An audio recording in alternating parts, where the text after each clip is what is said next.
Pagdating sa contribution ng PhilHealth sa Indigenous Peoples Month, we are actually inclusive. Anong ibig sabihin niyan? Lahat ng mga services, lahat ng mga programs, lahat ng mga activities covered po ang ating mga IP groups.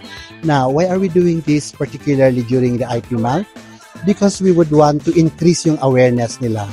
Because like any other groups of individual, hindi rin nila alam na meron pala tayong mga programs, projects, and activities for them. And particularly because we dito sa Cordillera, majority ang IPs, kailangan maibigay din natin sa kanila yung services, yung kanilang privileges so that yung health access nila becomes available at all times. We connect with the team which is valuing, nurturing, and honoring indigenous peoples and indigenous knowledges kasi gusto nga namin sila din unang-una ay maka-avail ng mga health services at mga benefits na binibigay ng PhilHealth.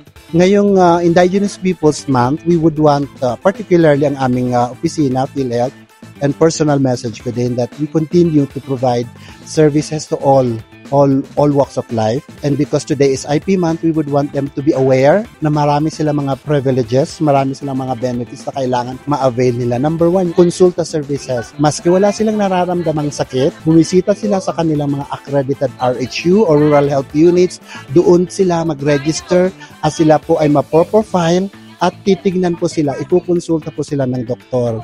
In return kasi, ang PhilHealth, pag ang mga individuals ay napupunta sa kanilang RHUs or facilities ay may incentive po kaming binabalik sa RHU para ma-improve yung services nila and ma-incentivize po yung performance ng ating mga workers sa rural health unit. Yun lang po. So we continue to provide services especially to our IPs sa ating kahit saan man sulok ng Pilipinas, specifically Cordillera din.